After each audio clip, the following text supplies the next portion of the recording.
गाय का त्याग। एक जंगल में गाय, हिरन, हाथी और बंदर मिलजुल कर रहते थे। वो हर रोज मिलजुल कर जंगल घूमा करते थे।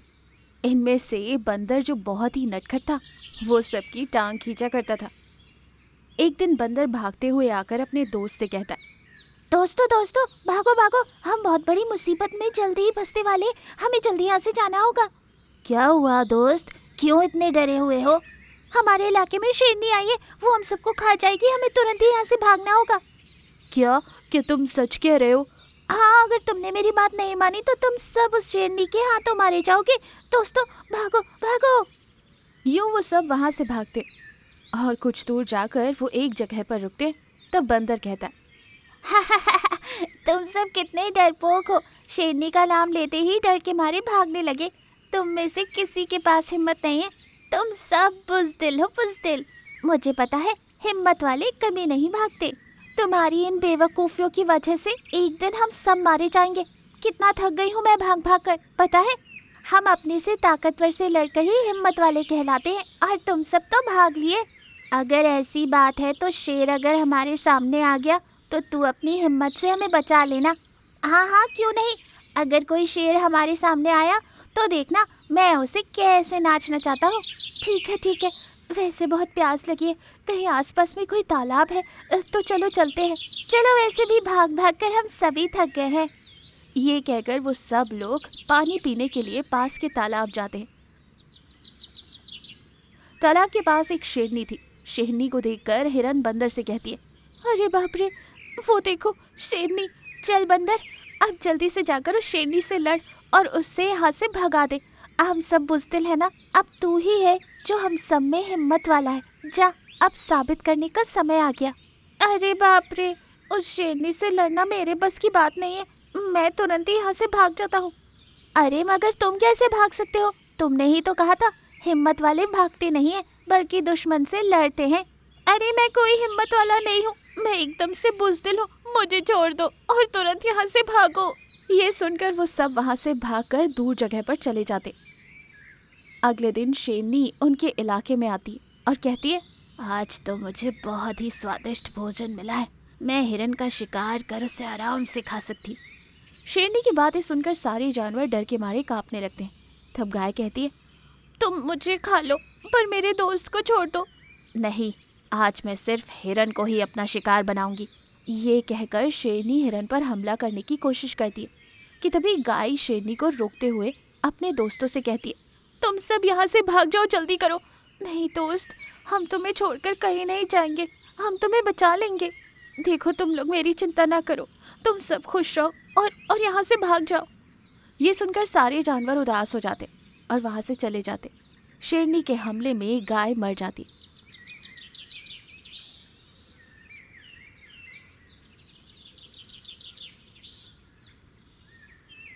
जानवर भागकर दूसरे इलाके में वहाँ के जानवरों को देखकर कहते, गाय ने हमारे लिए अपनी जान दे दी। गाय के त्याग की वजह से आज हम जिंदा हैं। कुछ भी करके उस शेरनी को सबक सिखाना होगा और उसे इस जंगल से भगाना होगा। हाँ, उस शेरनी को अच्छा सबक सिखाना होगा। इसके लिए मेरे पास एक उपाय है। हम सब मिलकर एक जाल बिछाते हैं और उसमें उसे फंसाते हैं। ये सोचकर सारे जानवर मिलकर एक जाल बिछाते। अगले दिन वो शेरनी जाल में फंस जाती और कुछ देर बाद वो सारे जानवर वहाँ आते हैं। मुझे बचाओ, मुझे बचाओ। तूने हमारे दोस्त को मार डाला। हमने कितना गिड़गिड़ाया था पर तब तू नहीं मानी। फिर अब हम तुझे क्यों बचाएं? वैसे भी जो गलती करता है उसे तो सज़ा मिलनी ही चाहिए।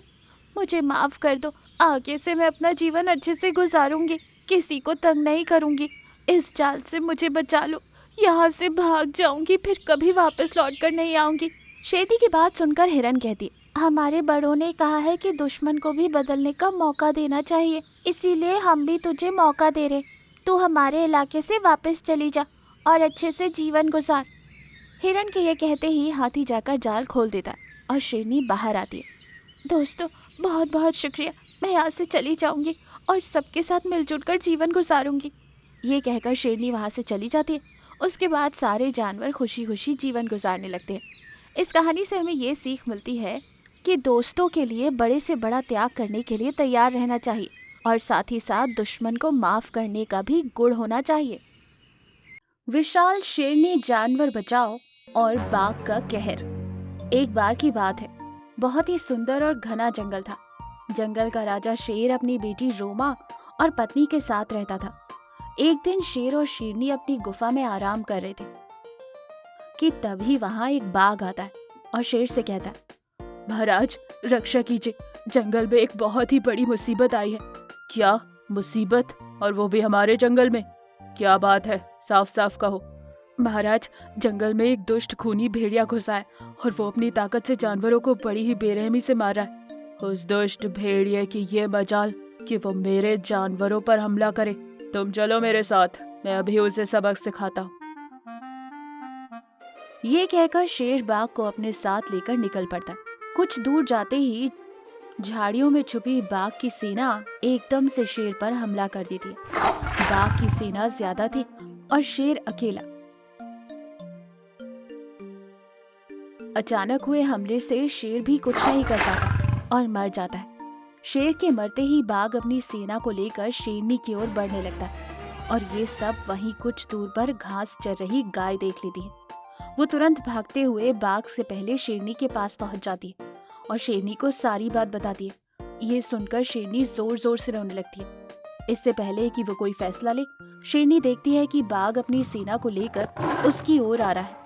ये देखकर शेरनी गाय से कहती है, गाय मेरी मदद करो, इस दुष्ट बाघ की सेना काफी ज्यादा है और मैं अकेली इसका सामना नहीं कर पाऊंगी। तुम जल्दी से पीछे के रास्ते से रोमा को लेकर यहाँ से चली जाओ, तब तक मैं उस बाघ को रोकने की कोशिश करती हूँ।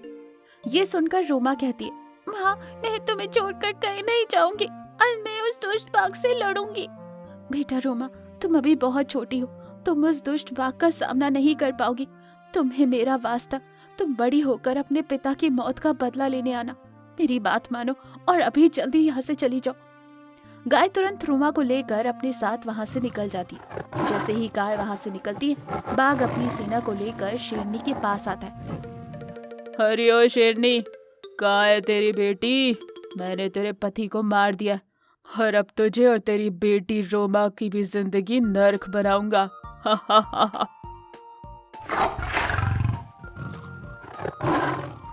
यूं बाघ शेरनी को एक पिंजरे में कैद कर देता है और वो उसे रोमा का पता पूछते हुए खूब मारता है। वो शेरनी पर काफी जुल्म करता था। बाघ जंगल का राजा बनकर जानवरों को गुलामों की तरह देखने लगा। वहीं दूसरी तरफ रोमा बदले की आग में जल रही थी। दिन बीतते गए, उसका सारा बचपन इंतकाम की आग में जलता रहा। रोमा बड़ी हो गई। एक दिन रोमा जंगल में घूम रही थी कि तभी उसकी नजर रास्ते में घायल पड़े हिरन पर पड़ती है, जो मदद के लिए चिल्ला रही थी। अरे कोई मेरी मदद करो। ये देख रोमा हिरन के पास जाती है। हिरन रोमा को देखकर डर जाती है और कहती है, शेरनी मुझे छोड़ दो, मेरा शिकार मत करो, मेरे दो छोटे छोटे बच्चे, मुझ पर रहम करो। अरे हिरन डरो मत, मैं तुम्हें कुछ नहीं करूंगी। बिना माँ के बच्चों की क्या हालत होती है ये भला मुझसे अच्छा कौन जानता है। तुम चिंता ना करो, मैं सही सलामत तुम्हें तुम्हारे घर पहुंचाऊंगी। ये कहकर रोमा हिरन को अपनी पीठ पर बिठाकर उसके घर उसे पहुंचा देती है। जैसे ही रोमा हिरन को उसके घर पहुंचाती है, वो हिरन एक सुनहरी हिरनी में बदल जाती है। ये देख रोमा चौंक जाती है। रोमा, मैं तुम्हारे इंतकाम के बारे में अच्छे से जानती हूँ। मैं तो बस तुम्हारी परीक्षा ले रही थी। तुम एक खूंखार जानवर हो। तुम चाहती तो मेरा शिकार कर सकती थी, पर तुमने ऐसा नहीं किया। मैं तुम्हारी अच्छाई को देखकर बहुत खुश हुई। मैं अपनी जादुई शक्तियों से तुम्हें एक विशाल और ताकतवर शेरनी बनाऊंगी, जिससे तुम अपने दुश्मनों को आराम से मार सको। ये कहकर सुनहरी हिरण रोमा को अपनी जादुई शक्तियों से एक विशाल और ताकतवर शेरनी बना देती है। रोमा अपना विशाल शरीर देखकर खुश हो जाती है और वो हिरन का धन्यवाद करती है और गाय के पास जाती है और गाय को सारी बात बताती है।